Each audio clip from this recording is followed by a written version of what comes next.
Une des premières choses que nous devons comprendre, c'est que oui, nous avons des besoins, oui, nous avons des préoccupations, nous nous demandons, tiens, qu'est-ce que nous allons manger, de quoi serons-nous vêtus, où est-ce que nous allons être logés, c'est vrai, mais ça ne doit pas devenir une préoccupation, je veux dire, capitale ou fondamentale dans notre vie. Donc, toute fille de Dieu doit bannir d'entrée de jeu doit bannir l'inquiétude.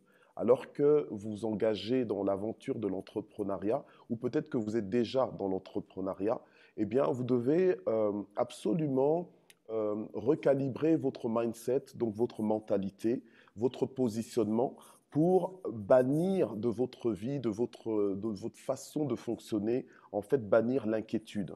L'inquiétude pour ta vie, l'inquiétude pour ta survie, l'inquiétude pour ton alimentation, l'inquiétude pour ton habillement ou bien pour ton logement. La Bible nous dit que notre Père céleste sait que nous en avons besoin. Alors, puisqu'il sait que nous en avons besoin, donc Dieu s'arrange, il s'organise pour pourvoir à cela. Donc, lorsque nous prions, nous pouvons prier légitimement pour demander ça à Dieu. Nous devons aussi travailler, donc nous mettre à l'œuvre, parce que ce n'est pas des choses qui vont nous tomber du ciel comme ça. Dieu pourvoit, mais il pourvoit au travers de notre travail, il pourvoit au travers peut-être des personnes autour de nous, mais des personnes quelque part qui travaillent aussi et soit qui ont un emploi ou alors qui sont entrepreneurs. Vous savez, lorsque on s'engage dans l'entrepreneuriat, on fera face à des situations qui pourront peut-être nous inquiéter aussi. Mais la parole de Dieu nous appelle à ne nous inquiéter de rien, mais en toute chose de nous recommander entre les mains du Seigneur. Donc, quand tu te recommandes entre les mains du Seigneur, entre autres, c'est quand tu es en prière et que tu invoques Dieu, tu comptes sur Dieu en fait pour t'en sortir, tu comptes sur Dieu pour qu'il puisse pourvoir à tes besoins. Bien sûr, ça ne veut pas dire que ça te déresponsabilise dans le sens que, ben, alors pourquoi est-ce que je suis dans cette formation d'entrepreneuriat puisque je ne suis supposé ne pas m'inquiéter et juste faire confiance en Dieu. Oui, mais il y a notre part aussi à faire. Et bien, notre part, c'est justement de faire valoir le potentiel que Dieu nous a donné, de pouvoir travailler avec les possibilités, les capacités que Dieu nous a données.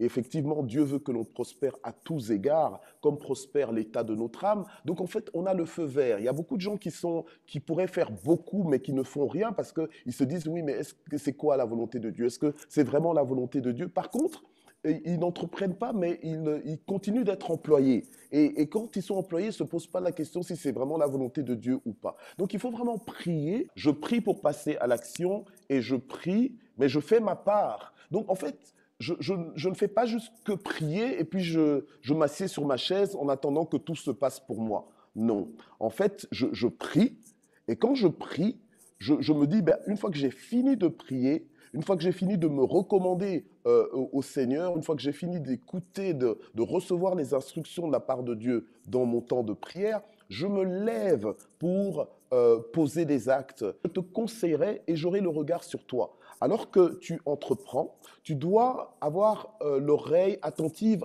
aux instructions du Seigneur. Parce que Dieu te promet, Dieu te garantit qu'il va t'instruire, qu'il va te montrer la voie à suivre, la voie que tu dois suivre. Entre autres, ça peut être des stratégies, ça peut être des idées de développement, des idées de marché à conquérir, voilà, ou à développer.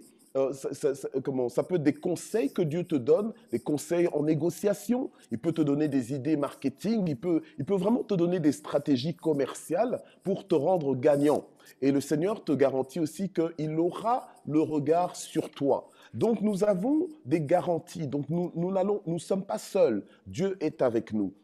C'est notre responsabilité de fructifier ces choses. Donc en fait, ton business, il ne va pas se créer tout seul si tu ne fais rien. Donc c'est déjà très bien que tu te sois inscrit dans cette formation parce que ça montre ton désir de concrétiser en fait ces choses. Donc quelque part, quand on prie, on doit aussi demander à Dieu, mais Dieu, ouvre-moi les yeux pour que je vois les opportunités que je ne vois pas. Ouvre-moi les yeux pour que je fasse l'inventaire de ce que j'ai, de ce que je n'ai pas, des opportunités qui s'ouvrent à moi. On lui dit, va demander au dehors des vases chez tous tes voisins, des vases vides, et n'en demande pas un petit nombre. C'est quoi pour toi un petit nombre? On lui dit n'en demande pas un petit nombre. Donc vois grand. Quand on entreprend, on doit avoir grand. On ne doit pas se limiter, d'accord? Lui, il s'arrêta parce qu'il n'y avait plus de vase. Or, si elle avait pris beaucoup plus, l'huile allait continuer de couler. Donc, voyons grand, je le dis encore une fois. Et elle alla, elle le rapporta à l'homme de Dieu et dit, et l'homme de Dieu lui dit, eh bien maintenant, va vendre l'huile. Voilà. Donc, vends. L'entrepreneuriat, c'est justement, l'entrepreneuriat, c'est dans l'objectif de produire, c'est dans l'objectif de gagner, c'est dans l'objectif de se multiplier. Voilà. Va vendre l'huile et paye ta dette et tu vivras, toi et tes fils, de ce qui restera. Voilà.